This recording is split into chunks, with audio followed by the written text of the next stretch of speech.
नमस्कार दोस्तों, स्वागत है आप सबका हमारे चैनल में। तो आज यहाँ पर हम सोमवती अमावस्या की व्रत कथा आप लोगों के सामने प्रस्तुत करेंगे।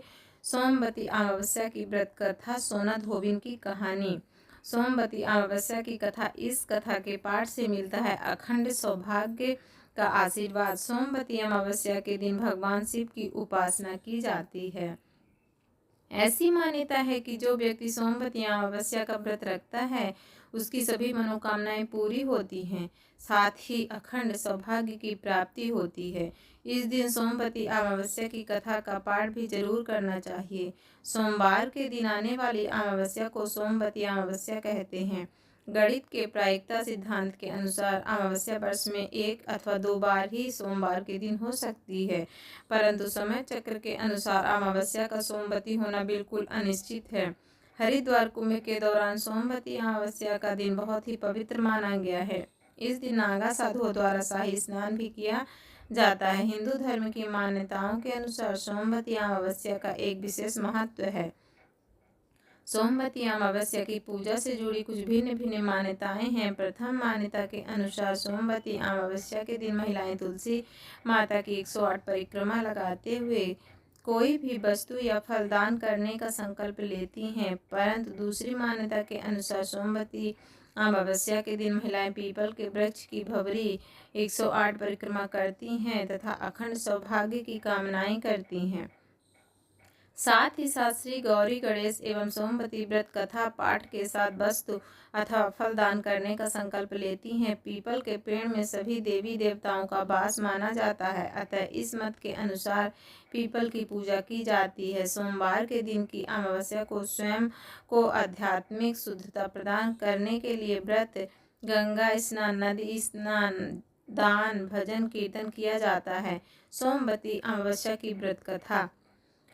सोमवती अमावस्या व्रत कथा के अनुसार एक गरीब ब्राह्मण परिवार था। उस परिवार में पति पत्नी एवं उसकी एक पुत्री भी थी। उसकी पुत्री समय के गुजरने के साथ साथ धीरे धीरे बड़ी होने लगी। उस पुत्री में बढ़ती उम्र के साथ सभी स्त्रीयोचित सगुणों का विकास हो रहा था। वह कन्या सुंदर, संस्कारवान एवं गुणवान थी, परंतु गरीब होने के कारण उसका विवाह नहीं हो पा रहा था। एक दिन उस ब्राह्मण के घर एक साधु महाराज पधारे।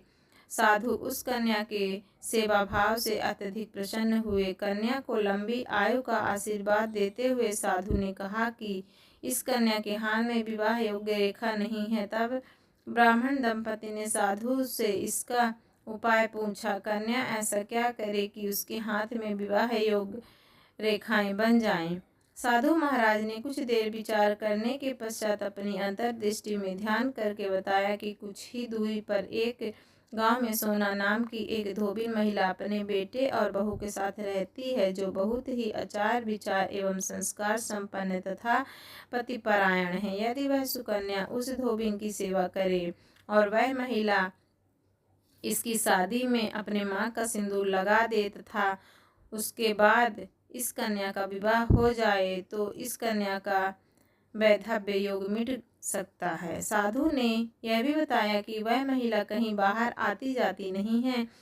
यह बात सुनकर ब्राह्मणी ने अपनी बेटी से धोबिन की सेवा करने का प्रस्ताव रखा। अगले दिन से ही कन्या प्रातः काल ही उठकर सोना धोबिन के घर जाकर साफ सफाई एवं अन्य सारे कार्य करके अपने घर वापस आने लगी। एक दिन सोना धोबिन अपनी बहू से पूछती है कि तुम तो सुबह ही उठकर सारे काम कर लेती हो और पता भी नहीं चलता। बहू ने कहा, माँ जी, मैंने तो सोचा कि आप सुबह उठकर सारे काम खुद ही खत्म कर देती हैं, मैं तो देर से उठती हूँ। यह सब जानकर दोनों सास बहू घर की निगरानी करने लगी कि कौन है जो सुबह ही घर का सारा काम करके चला जाता है।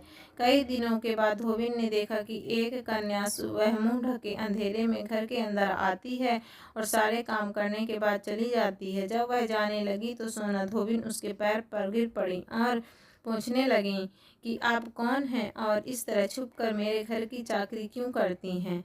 तब कन्या ने साधु द्वारा कही गई सारी बात बताई। सोना धोबिन पति परायण थी, अतः उसमें तेज था और वह तैयार हो गई। सोना धोबिन के पति थोड़ा अस्वस्थ थे उसने अपनी बहू से अपने लौट आने तथा घर पर ही रहने को कहा। सोना धोबिन ने जैसे ही अपने मांग का सिंदूर उस कन्या की मांग में लगाया, सोना धोबिन के पति मर गए। उसे इस बात का पता चल गया। वह घर से निर्जल ही चली थीं, यह सोचकर कि रास्ते में कहीं पीपल का पेड़ मिलेगा तो हम वहाँ भमरी दे लेंगे और उसकी परिक्रमा करके ही जल ग्रहण करेंगे।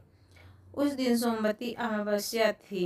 ब्राह्मण के घर मिले पुए पकवान की जगह उन्होंने ईंट के टुकड़ों से 108 बार भमरी देकर पीपल के पेड़ की परिक्रमा की और उसके बाद जल ग्रहण किया। ऐसे करते ही उनके पति के मृत शरीर में वापस जान आ गई। धोबिन के पति फिर से जीवित हो उठे। तो ये रही भगवान शिव शंकर की उपासना, जिससे हर शादीशुदा महिलाएं अखंड सौभाग्य का वर प्राप्त करती हैं। ओम नमः शिवाय। बोलो शंकर भगवान की जय।